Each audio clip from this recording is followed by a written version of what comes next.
सेवा ही मेरी पहचान, शंकर सोनेजा। सेवा ही जिनकी पहचान, वो हैं शंकर सोनेजा। फ्री मालेगांव का काढ़ा, फ्री जोड़ों के दर्द का तेल, फ्री नसों के दर्द से छुटकारा पाने की पीने की दवा। सेवा का लाभ उठाइए, सदैव आपकी सेवा के लिए हाजिर रहते हैं शंकर सोनेजा। रिश्तो.com जी मेन ऑफिस जे शानदार कामयाबी खां पोइ रिश्तो.com जी ब्रांच ऑफिस हाणे गोल मैदान निरंकारी हॉल उल्हासनगर 2 में भी उल्हासनगर जे पहिरें में ऐं कल्याण जे शहर वासियुनि लाइ हिक सुहिणी सूखड़ी आलीशान ऑफिस, उहो भी कपल ऐं पेरेंट्स जे मीटिंग रूम सां गॾु। त अचो ऐं अॼु ई विजिट कयो रिश्तो.com, सिंधियुनि जो सिंधियुनि सां ऑनलाइन सिंधी मैट्रिमोनी। नमस्कार, मैं राजेश दलवानी, आप देख रहे हैं उल्लास लाइन बुलेटिन।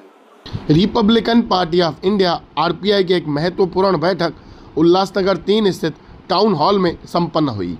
इस बैठक की अध्यक्षता जिला अध्यक्ष नाना बागुल ने की, जबकि प्रदेश सचिव नाना पवार की विशेष उपस्थिति ने बैठक को विशेष महत्व प्रदान किया। बैठक में पार्टी के सभी पदाधिकारी, महिला कार्यकर्ता एवं कार्यकर्ता बड़ी संख्या में मौजूद थे। इस अवसर पर जिला अध्यक्ष नाना बागुल ने पदाधिकारियों को मार्गदर्शन देते हुए स्पष्ट किया कि पार्टी की नीतियां और विचारधारा आम जनता तक पहुंचाना आज की सबसे बड़ी आवश्यकता है। उन्होंने सभी कार्यकर्ताओं से एकजुट होकर कार्य करने और पार्टी संगठन को मजबूत करने का आह्वान किया। उन्होंने यह भी कहा कि आने वाले उल्लासनगर महापालिका चुनाव में आरपीआई का अस्तित्व बनाए रखना हम सबकी प्राथमिकता होनी चाहिए। बैठक के दौरान कार्यकारिणी की समीक्षा की गई और आत्मचिंतन कर नए उत्साह के साथ चुनाव की तैयारियां शुरू करने का संकल्प लिया गया।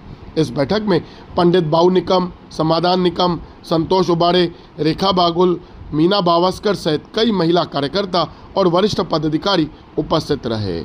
ब्यूरो रिपोर्ट, महेश रोकड़े, उल्लास लाइन बुलेटिन, उल्लासनगर।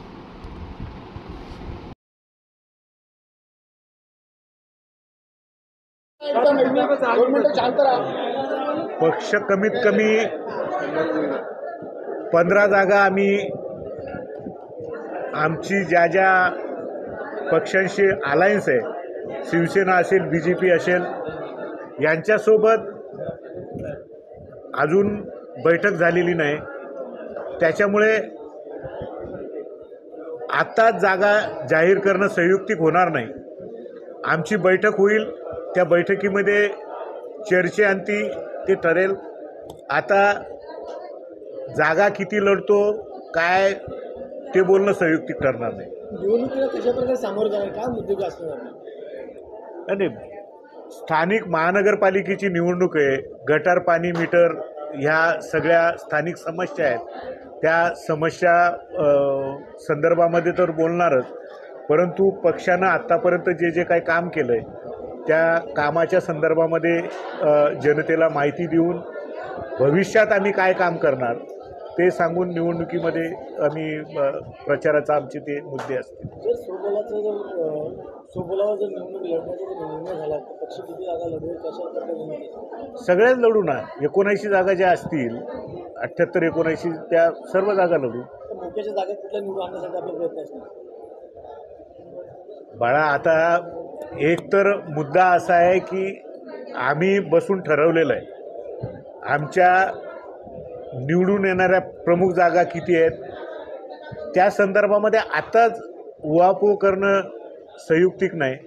आम्ही योग्य वेळ आल्यावर, अजून 2-3 महिने निवडणूक लांबणीवर आहे, निवडणूक जशी जशी जवळ येईल तसे तसे त्या पद्धतीनं आम्ही आमची भूमिका, जागा किती लढवणार, कुठल्या कुठल्या प्रमुख जागा असतील, ह्या सविस्तर पत्रकार परिषद घेऊन सांगितले जाते। निवडणुकापूर्वी जी पहिली बैठक झाली, या बैठकीमध्ये सगळ्यात जास्त कार्यकर्ते आहेत, महिला वर्ग आहे, संपूर्ण हॉल भरले आहेत। कार्यकर्त्याबद्दल तुमची काय अपेक्षा आहे आणि त्यांच्याबद्दल काय सांगता? उल्हासनगर शहरामध्ये माननीय नामदार रामदासजी आठवले साहेब यांच्यावर विश्वास ठेवणारा कार्यकर्ता बहुसंख्य आहे। या शहरामध्ये मागासवर्गीय नागरिकांचं प्रमाण जास्त आहे, त्याच्यामुळे रिपब्लिकन पक्षाला जोडलेला कार्यकर्ता भरपूर आहे। आज तुम्ही बघितलं, हा हॉल खचाखच भरलेला होता आणि कार्यकर्त्यांमध्ये उत्सुकता आहे. नाना बागुल रिपब्लिकन पक्षाचा जिल्हाध्यक्ष आहे. कार्यकर्त्यांपासून नेत्यापर्यंत प्रत्येकाची अपेक्षा आहे की जास्तीत जास्त नगरसेवक निवडून येतील नानांच्या नेतृत्वाखाली आणि म्हणून त्या अपेक्षेनं कार्यकर्ता उत्साहपूर्ण सहभागी होत आहे. अनेकदा असं पाहिलं गेलेलं की फक्त एकाच समाजाचे कार्यकर्ते किंवा हे जोडले जातात, परंतु नाना नाही आता हां या शहरामध्ये दुसऱ्या समाजाचे देखील तरुण वर्ग हा जास्तीत जास्त प्रमाणात रिपब्लिकन पक्षामध्ये सामील झालेला आहे. त्याबद्दल काय सांगा? नाही आता काय सांगू, ते तो रिझल्टच दिसतोय ना. मी काय सांगू अजून. पक्षामध्ये इतर समाजाचे कार्यकर्ते आज तुम्ही बैठकीमध्ये बघितलं, पंजाबी बांधव आहेत, ओबीसी बांधव आहेत, सर्व समावेशक. आता पुढच्या बैठकीला कमीत कमी 8-10 शिंदी बांधव जे प्रमुख आहेत, माजी नगरसेवक असतील, ते सुद्धा डॉक्टर आहेत, अशी लोक पक्षामध्ये सहभागी होत आहेत.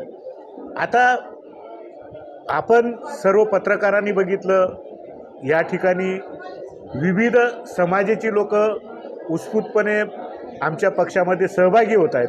त्याच्यामुळे तो रिझल्ट तुम्हाला दिसतोय. मी बोलणं काय संयुक्तिक नाही. मागील निवडणुकीमध्ये आपण 2 तिकीटे शिवसेनेच्या तिकिटावर लढवले होते 2 निवडणुका. यंदा आरपीआयमधून 2 आपल्या घरामधून. आता तुम्ही निवडणुकीचाच परत प्रश्न विचारताय. मी तुम्हाला विनंती करतो, मागच्या निवडणुकीमध्ये शिवसेनेमधनं मी सुद्धा शिवसेनेत गेलो होतो. शहराला तुम्हाला सगळ्यांना माहिती आहे परिस्थिती काय झाली होती. परिस्थितीनुसार मी शिवसेनेत गेलो होतो आणि शिवसेनेमध्ये प्रवेश करतानाच मी पत्रकारांसमोर जाहीर केलं होतं की मी शरीरानं शिवसेनेत चाललो आहे. मी विचारानं रिपब्लिकन चळवळीसोबत आहे आणि तुम्हाला दिसलं आहे की कशा पद्धतीने मी परत पक्षामध्ये रामदासजी आठवले साहेबांनी आदेश दिला म्हणून पक्षामध्ये एंट्री केली.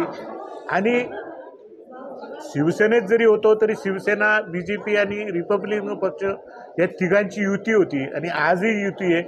युतीमधल्याच पक्षासोबत मी गेलो होतो आणि युतीमधल्याच पक्षामध्ये आहे. 2 नगरसेवक पदासाठी उभे राहतील का 3 राहतील हे वेळ ठरवेल. राष्ट्रीय अध्यक्ष रामदासजी आठवले यांनी सांगितले की प्रकाश आंबेडकरांनी जर पक्षाचं नेतृत्व केलं तर आम्ही सहभाग असेल तर उल्हासनगरमध्ये या ठरावाची सहमत आहे. प्रकाश आंबेडकर साहेब हे राष्ट्रीय नेते आहेत, रामदासजी आठवले साहेब राष्ट्रीय नेते आहेत. ते त्यांच्या लेवलवर तो एकत्र येण्याचा विचार ठरवतील.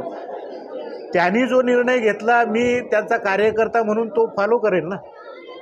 मला तर अधिकार नाहीत ते त्यांची एकत्र बसून त्यांना एकत्र आणण्याचा. ते जो निर्णय घेतील तो निर्णय आम्ही अंमलात आणू. उल्लास लाइन बुलेटिन को सब्सक्राइब करें, बेल आइकॉन दबाएं और देखिए उल्लास लाइन बुलेटिन की न्यूज़ सबसे पहले आपके मोबाइल पर।